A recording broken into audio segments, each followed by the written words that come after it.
జై శ్రీరామ్ మిత్రులారా, నేను ఈరోజు కొంతమంది సాత్వికులైన వారి గురించి చెప్పదలుచుకున్నాను. వాళ్ళు చాలా సాత్వికులు, వాళ్ళు మనకేమి హాని చేయరని మనకు అనిపిస్తుంది.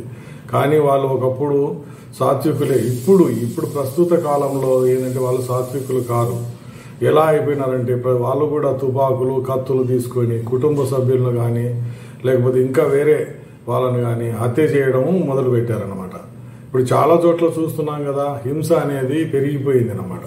అప్పటి కాలం కాదు, ఇప్పుడు చాలా చాలా ఆధునికత రావడం వలన ప్రతి ఒక్కరు ఏంటంటే తుపాకులు, కత్తులు కూడా కొనుక్కోగలుగుతున్నారు. ఇప్పుడు మనం అనుకుంటాం ఏదో వచ్చినారు వీళ్ళు బీదవాళ్ళు, వీళ్ళకి సాయం చేయాలి, వీళ్ళు మంచి వాళ్ళు అని. మనం కూడా సాయిబాబా భక్తులమే, వాళ్ళు సాయిబాబా భక్తులే అనుకుంటారు. కానీ దుర్మార్గం ఎట్లా పెరిగిపోయిందంటే ఎవరైనా సరే దుర్మార్గులు అయిపోయినారు. వాళ్ళు దుర్మార్గాన్ని భరించే శక్తి చాలా మందికి లేదు. అంటే చాలా మంది బలైపోతున్నారు. ఆ విషయాన్ని ఈరోజు మనం చర్చించుకుందాం. ముందుగా నేను పివి నరసింహారావు, మన పాత ప్రధానమంత్రి గురించి కొద్దిగా చెప్పదలుచుకున్నాను. ఆయన కూడా సాత్వికుడే, మనమంతా కూడా సాత్వికుడే అనుకుంటాం. కానీ ఆయన చరిత్ర ఏ విధంగా ఉండేది నిజంగానే తెలుసుకోవాలి. ఇప్పుడేమో భారతరత్న అవార్డు ఇచ్చిండొచ్చు చనిపోయిన చాలా సంవత్సరాల తర్వాత. అది కూడా ఇప్పుడు ఆయన మీద కేసులు ఏంటంటే బ్రైబరీ, అంటే లంచం తీసుకొని పని చేయలేదని ఒకటి, చీటింగ్, మోసం చేసినాడని ఒకటి, తర్వాత ఫోర్జరీ, అంటే అంతకుముందున్న విపి సింగ్, అంటే ప్రధానమంత్రి విపి సింగ్ అని ఉన్నాడు, విశ్వనాథ్ ప్రతాప్ సింగ్. ఆయన పాస్పోర్టును తర్వాత వీసాలను అన్నిటను ఫోర్జరీ చేశాడని అదొక అభియోగం అనమాట. 3 ఇవి కాకుండా జేఎంఎం పార్టీకి చెందిన ఎంపీలను కొనుగోలు చేశాడు, మిగతా పార్టీ ఎంపీలను కొనుగోలు చేశాడు అనమాట. అంటే 14 మంది ఎంపీలను కొనుగోలు చేసి ప్రభుత్వం నిలబడేటట్టు చూసుకున్నాడు ఆయన. అంటే పివి నరసింహారావు ప్రభుత్వం అవిశ్వాస తీర్మానంలో ఓడిపోయేది. ఆయనకు 14 ఓట్లు కావాల్సి వచ్చినాయి. అప్పుడు ఏం చేశాడు అంటే చాలా చిన్న చిన్న పార్టీలన్నిటను డబ్బు ఇచ్చి కొన్నాడు. అదంతా రుజువు అయిపోయింది. తర్వాత అది కోర్టులో కేసు వేశారు స్వచ్ఛంద సంస్థలు. స్వచ్ఛంద సంస్థల కేసు ద్వారా చాలా సంవత్సరాలు నడిచింది. తర్వాత ఏమైంది, ఆయనకు 3 సంవత్సరాలు జైలు శిక్ష, ₹1,00,000 అపరాధ రుసుము విధించారనమాట. మనం అనుకుంటాం ఈయన ఏదో ఇట్లా చేశాడు అట్లా చేశాడని. లోపల లోసుకులన్నీ ఈ విధంగా బయటకు వస్తాయి తర్వాత. అది గుర్తుపెట్టుకోండి. ఇంకొక సంఘటన చెప్తాను చూడండి. వరంగల్లో అక్కడ దగ్గర గుట్ట మీద ఒక ఆంజనేయ స్వామి గుడి ఉంది. ఆ పూజారి పేరు ఆచారి. ఆయనకు ఏంటంటే మూఢభక్తి ఎక్కువ. ఏమనుకున్నాడు, ఒకరోజు నాకు ఆంజనేయ స్వామి ప్రత్యక్షమవుతాడు అని అనుకొని ఇంట్లో కుటుంబ సభ్యులందరినీ పిలిపించాడు. 2 కూతులను పిలిపించాడు, భార్య వచ్చింది, అక్కడ వాళ్ళ అమ్మ వచ్చేసింది. కూడా బలి ఇచ్చుకున్నాడు అనమాట. అంటే ముందు భార్యను చంపినాడు, పిల్లలను చంపినాడు, వాళ్ళ అమ్మను చంపేశాడు, తర్వాత అతను కూడా చనిపోయినాడు అనమాట. అంటే దేవుడు ప్రత్యక్షమవుతాడని ఈ విధంగా చేశాడు. అంటే కత్తి పెట్టుకొని అందరినీ నేను బలి ఇస్తే వాళ్ళు ఆంజనేయ స్వామి నాకు ప్రత్యక్షమవుతాడు అని. వాళ్ళ నాన్న ఏంటంటే ఆలస్యంగా వచ్చాడు కాబట్టి ఆయన బతికిపోయినాడు. ఇట్లా ఉంటుంది అనమాట మూఢభక్తి. అంటే ఆంజనేయుడు ప్రత్యక్షం అవుతాడా కాడు అది తెలుసు, కానీ ఏంటంటే వీళ్ళకి మూఢభక్తి ఎక్కువ అయిపోయింది అనమాట. వీళ్ళు సాత్వికులుగా ఉన్నారు కదా అని మనం అనుకున్నాము, కానీ ఈయన లోపల ఎంత ఉందో చూడండి. అంటే ఒక చిన్న జంతువును చంపాలన్నా కూడా చాలా భయపడతారు కొంతమంది, కానీ ఈయన మనుషుల్నే చంపేశాడు, అది కుటుంబ సభ్యులను కూడా. ఇప్పుడు మీకు మాక్లూరులో తెలుసు కదా, మాచారెడ్డిలో ప్రాణ స్నేహితుడు ఉన్నాడు. ఆయన సొంత ఊరేమో ఇద్దరిది మాక్లూరే. కానీ ఏం చేశాడు ఈయన మాక్లూరు ఉండి ఆయన మొత్తం కుటుంబ సభ్యులందరినీ కూడా చంపేశాడు. 2 కవల పిల్లలను, తర్వాత 2 చెల్లెలను, ఆయన భార్యను, ఆయనను, స్నేహితుడిని, అందరు ఇట్లా. ఎవరో ముసలమ్మ మాత్రం బతికి బయటపడింది. అంటే క్రూరత్వం అనేది ఎలా ఉంటుంది, మనము అనుకుంటాము వీళ్ళంతా సాత్వికులే, మంచి వాళ్ళే, మనకు సాయం చేస్తారులే కానీ వాళ్ళ లోపల ఎంత క్రూరత్వం అనేది మనం తెలుసుకోలేకపోతున్నాం. నేను ఇప్పుడు విజయవాడ దగ్గర ఇబ్రహీంపట్నం, అంటే మనకి ఇక్కడ తెలంగాణలో ఒక ఇబ్రహీంపట్నం ఉంది శ్రీశైలం పోయేదారులు, అది కాదు, అక్కడ విజయవాడ దగ్గర ఉన్న ఇబ్రహీంపట్నం భవానీపురం అని కూడా అంటారు. అక్కడ ఆంజనేయ స్వామి గుడిలో పూజారిగా ఉన్నాడు. ఆయన పేరు రవి భట్టు శర్మ. ఆయన ఎప్పుడు చాలా సంవత్సరాల వరకు ఆయన పెళ్లి కాలేదు, అంటే 2014 వరకు. అంతకుముందు 2007లో ఎవరో అమ్మాయిని అడిగితే పెళ్లి చేసుకుంటామంటే చేసుకుంటా అని చెప్పింది. కానీ ఈయన ఏంటి, మా అన్న పెళ్లి కావాలి అంటే అమ్మాయి పేరు సుమ అనమాట. తల్లిదండ్రులు పెళ్లి చేసి ఒంగోలుకు పంపించేశారు. అక్కడ అమ్మాయికి 2014 వరకు అంటే 2 పిల్లలు కూడా కలిగారు. కానీ ఇక్కడ రవి అనే ఆయనకు 2014 వరకు కూడా పెళ్లి కాలేదనమాట. ఈయన ఏమనుకున్నాడు, నేను ఆ అమ్మాయి భర్తను చంపేస్తే అమ్మాయిని నేను పెళ్లి చేసుకోవచ్చు అనే దుర్బుద్ధి పుట్టింది అనమాట. అయితే ఎక్కడ అమ్మాయిలు దొరకనట్టు ఈయనకు పెద్ద చెడు ఆలోచన అనేది వచ్చింది. అప్పుడు ఏం చేశాడు, ఆ సుమ భర్తను చంపాలనుకొని, అంటే అప్పుడప్పుడు ఈయన పోతూనే ఉన్నాడు వాళ్ళ ఇంటికి, ఎందుకంటే బంధువు కాబట్టి వాళ్ళు కూడా పిలిచి ఆయన కాఫీ టిఫిన్ పెట్టి భోజనాలు ఇవ్వడం కానీ చేస్తున్నాడు. విజయవాడ ఒంగోలు ఏముంది, ట్రైన్ వెళ్తుంటే 1 గంట 2 గంటల్లో వెళ్ళిపోతారు. కానీ ఈయన మనసులో మాత్రం వేరే ఉద్దేశం ఉంది. ఈయన ఏం చేశాడు, ఆయన చంపాలా అని సుమ భర్తను బీహార్కి వెళ్ళి తుపాకీ కొనుక్కొని వచ్చుకున్నాడు. మళ్ళీ ఒంగోలు వెళ్ళాడు. ఒంగోలు వెళ్తే అక్కడ ప్లాన్ సక్సెస్ కాలేదు. ఇంకా ఇద్దరు ఆయనకి ఎవరో సహకరించినట్టున్నారు ఆయనను సుమ భర్తను చంపనీకి. వెనక్కి వచ్చేసాడు అనమాట. వెనక్కి వచ్చేసి విజయవాడ బస్టాండ్లో దిగి బాత్రూమ్కి పోయి ఆ తుపాకీ అసలు పనిచేస్తుందా లేదా, ఏంటి నిజంగా ఇది అని టెస్ట్ చేసుకుంటున్నాడు అనమాట. లోపల ఉన్నట్టుండి అది పేలి బయటికి వచ్చేసింది తుపాకీ గుండు బయటికి రావడంతో బయట ఉన్న ప్రయాణికుడికి, అంటే విజయవాడ బస్టాండ్లో ఉన్న ప్రయాణికుడికి గాయాలైనాయి. అప్పుడు అంతా చుట్టుముట్టినారు ఆ బాత్రూమ్ను. చుట్టుముట్టి లోపల ఎవరున్నారు ఏంటని చూస్తే ఈయన ఉన్నాడు అనమాట, రవి. ఈయనను అరెస్ట్ చేసి పోలీసులు ఇంట్రాగేషన్ చేశారు. నీకు తుపాకీ ఎక్కడి నుంచి వచ్చింది, ఏ ఉద్దేశంతో కొనుక్కున్నావు, ఈ లైసెన్స్ లేదు కదా దీనికంటే.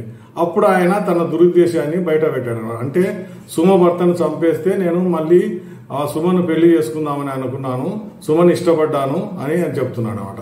అంత దుర్మార్గంగా ఉంటారు. మనం ఏమో సాత్వికులు అనుకుంటాం కదా, ఆయన గుడిలో పూజారి అని, కానీ కాదు. ఆయన మనసులో ఎంత దురుద్దేశం ఉందో మీరు ఆలోచన చేయండి. ఇప్పుడు నేను ఇంకో ఉదాహరణ చెప్తాను.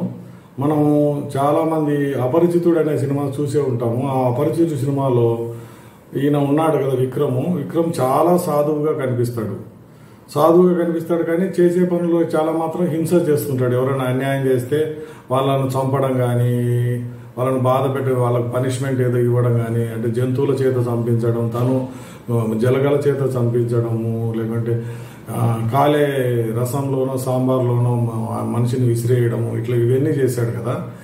ఎవరికి అనుమానం రాదనమాట. ఈయనేమో సాధువుగా ఉంటాడు, బయట చూస్తుంటారు అందరూ. కానీ ఈయన ప్రకాష్ రాజు పోలీస్ ఆఫీసరు, ఈయనను అనుమానం వచ్చేసి ఇంట్లో అంతా తనిఖీ చేస్తే మొత్తం అన్ని రుజువులు దొరుకుతాయి. గుడిలో ఆయన ప్రదక్షిణ చేసేటప్పుడు పోయి ప్రకాష్ రాజు ఈయనను అరెస్ట్ చేయడానికి పోయినప్పుడు అందరూ చుట్టుపక్కల వాళ్ళంతా ఏంది ఇది ఇంత సాధువుగా ఉన్న విక్రమ్ను ఈయన పోలీసు ఆయన వచ్చి అరెస్ట్ చేస్తున్నాడు కదా అని అనుకుంటారు, బాధపడతారు. తర్వాత ఇంట్రాగేషన్కు తీసుకెళ్తాడు ప్రకాష్ రాజు. చాలా మంది పోలీసులను ఈయన చిత్తుగా కొట్టేస్తే తర్వాత ప్రకాష్ రాజుకు మెడ, కాళ్ళు, చేతులు అన్ని విరిగిపోయి కోర్టుకు వస్తాడు అనమాట. అంటే మనం అనుకుంటాం వీళ్ళు ఎవరు మన మీద దాడి చేయరులే అని, మనం ఏదైనా చేయొచ్చులే అని. కానీ వాళ్ళకున్న బలం కానీ వాళ్ళకున్న దురుద్దేశం కానీ వేరుగా ఉంటాయి. ఇప్పుడు విక్రమ్ సినిమానే మనకు ఉదాహరణ. అపరిచితుడు చాలా ఫేమస్ అయిన సినిమా. అది మీరు గుర్తుపెట్టుకుంటే చాలు.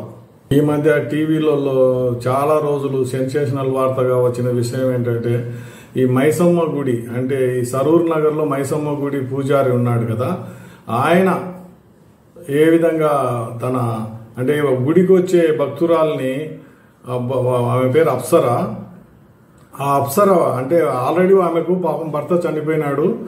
ఇక్కడ హైదరాబాద్కు వచ్చి ఏదో సినిమాలోనో దేంట్లోనో డబ్బు సంపాదించాలనుకుని వచ్చారు. వాళ్ళ నాన్న ఏమో కాశీలో ఉన్నాడు. ఈమె ఏమైంది, ఈయనకు అట్రాక్ట్ అయింది, ఆయన ఈమెకు అట్రాక్ట్ అయిపోయినాడు అనమాట. ఇద్దరు కలిసి అక్రమ సంబంధం మెయింటైన్ చేశారు. ఒకసారి గర్భవతి అయిన తర్వాత పెళ్లి చేసుకోమంటే అపార్షన్ చేయించాడు. మళ్ళీ రెండోసారి గర్భవతి అయింది. అప్పుడు దిక్కు తెలియలేదు ఈయనకి ఏం చేయాలని. ఇంకా ఏం చేయాలా అనుకున్నాడు. ఆయనకు మనసులో ఏదో చెడు ఉద్దేశం ఉంది అనమాట. చెడు ఉద్దేశం వచ్చిన తర్వాత ఇంకా దాన్ని అమలుపరచాలని అనుకున్నాడు. పూజారి పేరు వెంకట సాయి కృష్ణ. ఈయన ఈ అప్సరస్తో చాలా ఊర్లు తిరిగాడు అంతకుముందు కూడా. ఇప్పుడు ఈయన చెడు ఉద్దేశాన్ని అమలుపరిచేటప్పుడు ఏమనుకున్నాడు, ఎక్కడో కోయంబత్తూరుకు పోతానరా అని పిలిచాడు. సరే, ఈమె కూడా ఇంట్లో చెప్పేసింది, నేను కోయంబత్తూరుకు పోతున్నా, బస్ స్టాండ్లో ఉన్నాను అని. అంటే ఈయనతో పోతున్నాడని చెప్పలేదు. ఈయన వాహనం కూడా ఉంది, ఒక జీపు. బాగా ముందు కూర్చున్నది. ఈయన ఏం చేశాడు, వెంటనే ఒక గుండ్రాయి తీసుకొని ఆమె తల మీద కొట్టేశాడు. ఆమె వెంటనే చనిపోయింది. ఆమెను ఒక క్లాత్లో చుట్టేసి, బట్టలో చుట్టేసినాడు. తీసుకొని వచ్చాడు. మళ్ళీ మైసమ్మ గుడి దగ్గర ఈ డ్రైనేజ్ కోసం అని మ్యాన్హోల్ అక్కడ కన్స్ట్రక్షన్ తయారు చేస్తుంటే దాంట్లో వేశాడు ఈ శవాన్ని. అంటే చూడండి మనుషులు ఎట్లా బతికినారు, ఎట్లా ఏ విధంగా ఎండ్ అవుతుంది అని చివరి దశలో ఆమెను ఆ మురికి కాలువలో వేసేసి దానిపైన మళ్ళీ బండ వేసి దానిపైన మళ్ళీ 2 ట్రాక్టర్ల మట్టి కూడా వేశారనుకో అనుమానం రాకుండా. అంటే చాలా తెలివిగా తప్పించుకుందామని అనుకున్నాడు. కానీ వాళ్ళమ్మ పోలీస్ కంప్లైంట్ ఇచ్చింది, పోలీసులు వెతికారు. తర్వాత ఎవరితో తిరుగుతుందంటే ఈయన వెంకట సాయి కృష్ణ అప్సరా చాలాసార్లు తిరుగుతున్నారని చెప్పారు. అంటే ఇంట్లో ఇక్కడ తల్లిదండ్రులకు అక్కడ తల్లిదండ్రులకు ఇద్దరికి తెలుసు. కానీ వాళ్ళు ఏంటంటే ఏం అబ్జెక్షన్ చెప్పలేదు. ఈయనకు పెళ్ళి అయింది, పిల్లలు ఉన్నారు. ఆమెకేమో పెళ్లి అయిపోయి భర్త చనిపోయి ఉన్నాడు. ఈయన చనిపోయిన శవాన్ని ఇట్లా లోపల పెట్టాడు కదా, పోలీసులు వెతికారు, పట్టుకున్నారు. అసలు కుళ్ళిపోయి కంపు కొట్టి, అంటే మనిషి మనం బతుకున్నప్పుడు ఎట్లుంటాము, తర్వాత శవం ఏ విధంగా తయారైందంటే ఇంకా అసలు అంత అసహ్యంగా తయారైపోయింది అనమాట. మీరు ఆలోచన చేయండి, మనం బతుకున్నప్పుడేమో ఇట్లా ఉంటాం, శవం అయిన తర్వాత మన పరిస్థితి ఏంటి మన శరీరానికి, అంటే ఆ విధంగా చేశాడు ఆయన. తర్వాత పోలీసులు వెంకటకృష్ణను అరెస్ట్ చేశారు. మే నెల 2024 సంవత్సరంలో జరిగిన ఒక ఇన్సిడెంట్ గురించి చెప్తాను.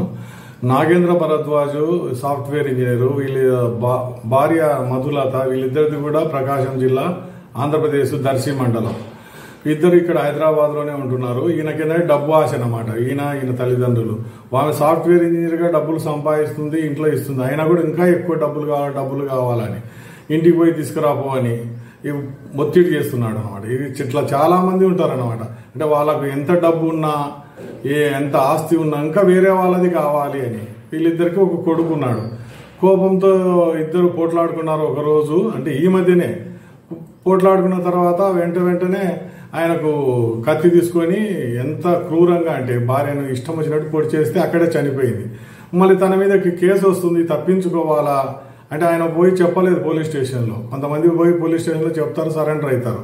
కానీ ఈయన ఆ విధంగా కాదు, తప్పించుకోవాలని చూసుకొని ఏం చేశాడు, ఇక్కడ ఏదో గ్యాస్ లీక్ అయిందని అక్కడ ఒక గ్యాస్ సిలిండర్, ఇక్కడ ఒక గ్యాస్ సిలిండర్ ఆన్ చేసి పెట్టిపోయినాడు. పేలింది, ఇవ ముక్కలు అయిందని శరీరాన్ని కొద్దిగా ముక్కలు చేయదలుచుకున్నాడు. ముక్కలు చేశాడు. పూర్తిగా చేస్తే మళ్ళీ అనుమానం వస్తుందని చెప్పేసి వెళ్ళిపోయినాడు. వేరే స్నేహితుని దగ్గరికి పోయి అక్కడ తను కూడా కత్తితో పొడుచుకున్నాడు అనమాట. అప్పుడు స్నేహితుడు ఈయన కొడుకును కూడా తీసుకొని స్నేహితుని దగ్గరికి వెళ్ళాడు. అప్పుడు పోలీసులకు ఫోన్ చేస్తే పోలీసులు వచ్చారు. అక్కడ ఇంటికి పోయి చూస్తే ఘోరంగా ఉంది పరిస్థితి. తల్లిదండ్రులకు ఇన్ఫార్మ్ చేశారు. రాత్రే వచ్చారు వాళ్ళు. అక్కడ నుంచి వస్తే ఎట్లా ఉంటుంది చూడండి, అల్లారముద్దుగా పెంచిన కూతురు ఇట్లా రక్తం మడుగులో పడింది. శరీర భాగాలన్నీ ముక్కలు అయిపోయినాయి. ఇంట్లో అంతా గ్యాస్ అంతా చేసింది, చెల్లాచెదురుగా పడిపోయింది. అంటే మనము మంచి ఉద్యోగం చేసి అమ్మాయి మంచిగా పెళ్లి చేసిన తర్వాత హాయిగా ఉంటారని అనుకుంటాం. కానీ ఇటువంటి వాళ్ళు ఉంటారు ప్రపంచంలో అని ఇప్పుడే తెలిసింది అనమాట. ఈ భరద్వాజ్ అని ఆయన ఎంత దుర్మార్గంగా ప్రవర్తించారంటే, ఈమె ఎప్పుడో పెళ్ళయింది కదా, 2-3 సంవత్సరాలు పెళ్ళయింది, సుఖంగా ఉండొచ్చు, ఆమె డబ్బు కూడా ఇస్తుంది. చాలా మంది ఏంటంటే బీదమ్మాయిని పెళ్లి చేసుకున్నా కూడా సుఖంగా ఉంటారు. కానీ ఇట్లా కొంతమంది ఏంటంటే దురుద్దేశం ఎక్కువ అనమాట. వాళ్ళకి డబ్బులు రావాలి, లేకపోతే చంపేసేయడం. మరి మీరు గుర్తుపెట్టుకోండి, ఈ ఇన్సిడెంట్ నేను కొన్ని చెప్పాను కదా, మన చుట్టూ ప్రపంచంలో ఎటువంటి వాళ్ళు ఉన్నారు అది గుర్తుపెట్టుకోవాలి. మనం సాత్వికులని అనుకుంటున్నాం, సరే, సాత్వికులైన వాళ్ళు నిజంగా వాళ్ళ లోపల విషం ఎట్లా ఉంటుంది మెదడులో, అంటే వాళ్ళు ఏ విధంగా కత్తులు కానీ తుపాకులు కానీ కొనుక్కొని ఎదుటి వాళ్ళను లేపేయగలరు, అది గుర్తుపెట్టుకోండి.